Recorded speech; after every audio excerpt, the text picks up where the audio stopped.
I'm Miss Walters, and today we're working on phonological awareness. Remember that reading begins with your ears. What does reading begin with? That's correct, your ears. How are you hearing those sounds? If you're hearing those sounds, then it's going to make it easier for you to read well. Now, this looks a little bit different than the last 2 days. We're going to do a different game with rhyming today. We are looking for the odd man out, or the odd picture out. So we're going to look in the blue rectangle first, and we're going to look at each one of these pictures and which one of those doesn't belong. So let's look. We have rain, snake, and train. Which one of those does not belong? Rain, snake, and train. Well, let's test the first two. Rain, snake, ain, ache. Those sound right? Let's check the next one. Rain, train, ain, ain. Rain and train have the same ending sound, but does snake have the same ending sound? Ache, ain. Snake is our odd man out. It does not have the same ending sound as rain and train. Let's try the next one. We have pan, ship, and lip. Pan, ship. Does that match? And ip. Let's try ship and lip. Ship, ship, lip, ip, and ip. Those two match. It has an ip sound at the end, but pan does not match.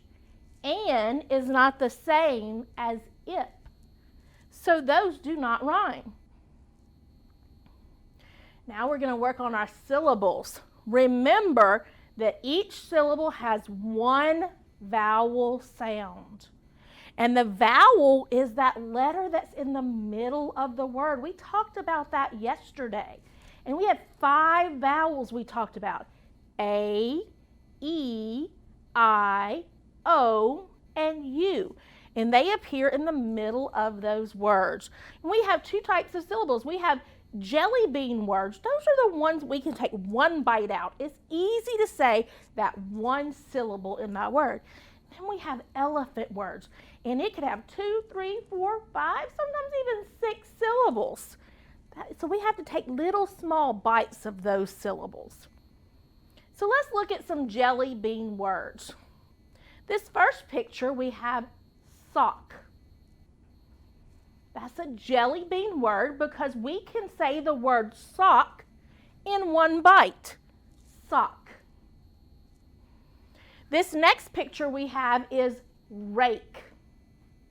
That's a 1-syllable word because we can say that in one bite. Rake. Now we have the word down here, gate. Again, a jelly bean word. We can say it in one bite. Gate. And kite. We have it in one bite, kite. Now, if you were to actually see these words, you would see there was a sneaky little letter on that word. That's an E. We'll talk about that when you get up into your 1st, 2nd, and 3rd grade words. But they have an extra little vowel on there, but the sound we hear in that syllable, the one we hear, is the vowel sound there in gate. So we hear the A in that one. We have a sneaky little E on the end of that one. All right, elephant words. Remember, those are syllables with more than 1 syllable. It could be words with more than 1 syllable. It could be 2, 3, 4. Let's look at this first one. Now, you may be thinking this is a dog, but this is a young dog. What do we call young dogs? Puppies. Puppy. How many syllables are in puppy? Puppy. That takes 2 syllables. We have to take that word in 2 bites. Puppy. Over here we have bubbles. How many syllables do we hear in bubbles? bubbles. We have to take that word in 2 bites. Bubbles. What about the robot? How many syllables do you think are in the word robot? How many bites do you have to take? Robot. Did you say 2? You're correct. What about this last one? Wagon. How many syllables are in the word wagon? How many bites do you have to take? Wagon. Wagon has 2 syllables. Now, instead of doing our sentences like we've been doing the last few days, we're going to break each of those words down into smaller pieces. You know, when we did our sentences, we put lines there and then we put the words on each line. We were breaking that big sentence down into smaller pieces. Well, we can do the same thing with words. When we have elephant words, we can break them down into smaller pieces. So just like we're breaking down sentences in smaller parts, we can break down words into smaller parts. And we just did that on the last slide when we talked about those elephant words and we broke them down into smaller parts. Now, all of these pictures are pictures of elephant words. This first picture is a what? Toothbrush. That's right. We're going to break that down into smaller syllables. So what's the first syllable in toothbrush? Tooth. That is the first syllable in toothbrush. What is the second syllable in toothbrush? That's correct. Brush. Toothbrush. When we put those syllables together, we get our complete word, toothbrush. This next picture is a picture of a puzzle. So the first syllable in the picture of the puzzle is puzz. The second syllable is ul, puzzle. So we put puzz and ul together and we get puzzle. This last picture is a picture of a pencil. The first syllable is pen. The second syllable is soul. We put pen and soul together and we get pencil. Now let's start looking at the parts of our words. When we look at jelly bean words, we can see very clearly that words have parts. We have a beginning or initial sound. We have a middle or medial sound. And we have a final or ending sound. So let's look at our first picture here. We have a picture of a sack.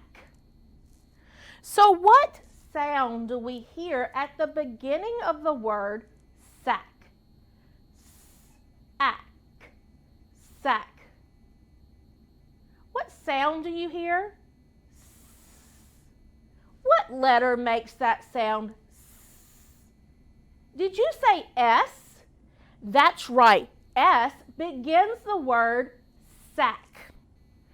This next picture is a picture of a dish. What sound do we hear at the beginning of the word dish? D-ish. Did you say D? That's correct. D begins the word dish. D-ish. This next picture is a picture of a fish. What sound do we hear at the beginning of the word fish? F. What letter makes the F sound? Did you say F? That's correct. F begins the word fish. The last picture. That's a picture of a block. What sound do you hear at the beginning of that word? Block. Did you hear the sound bl? That's correct. That's actually 2 letters that make that sound, and we call it a blend. We put the B, b, and the L, ul, together, and we get bl. So block has a beginning blend sound, bl.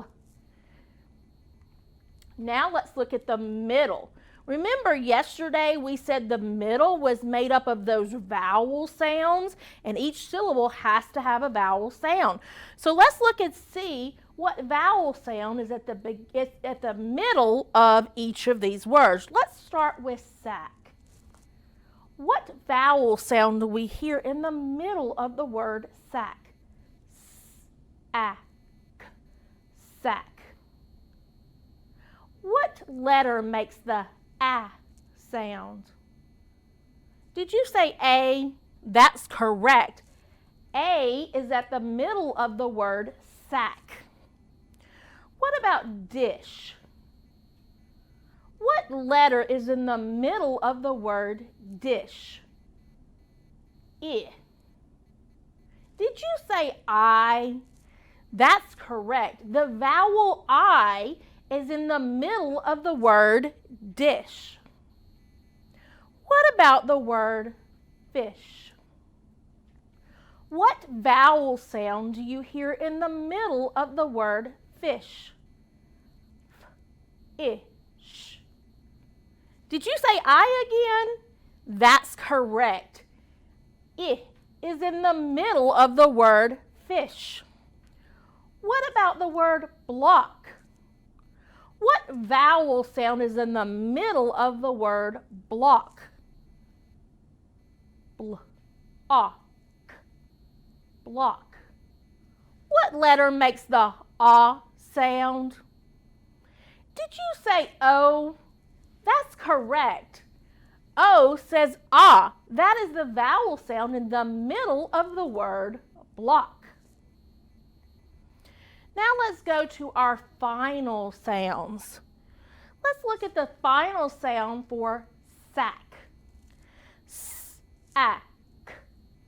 What sound do we hear at the end of the word sack?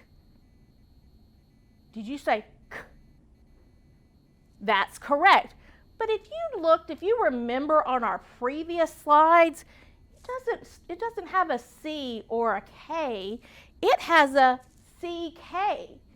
CK can go together to make the K sound. What about dish? What sound do we hear at the end of the word dish? Do you hear the sound sh? That's correct. SH is a digraph. Can you say that word digraph? That is the sound we hear at the end of the word dish. And it says shh. What about fish? Ish. What sound did we just say that made that sound? SH. SH says shh, like if you're telling someone to be quiet. What about the word block? What sound is at the end of the word block? Did you say K? You're correct. Do you remember how we spelled the sound at the end of the word sack? Remember it was spelled with a CK. Well, we have the same spelling at the end of the word block. CK says K. And we call those digraphs. Now let's look at our language awareness. And remember we were talking about antonyms and synonyms. And the first day we did antonyms, yesterday we did synonyms. Today we're going to do antonyms again. Remember, antonyms have opposite meanings. So we have open and closed. If something is open or closed, they have an opposite meaning. The door is either open, where you can come in, or closed, where it might keep you out. Now we have a picture of a baby and an older man. So we could say new and old. New and old have opposite meanings. Down here, we have a picture of what we call a float or a life raft.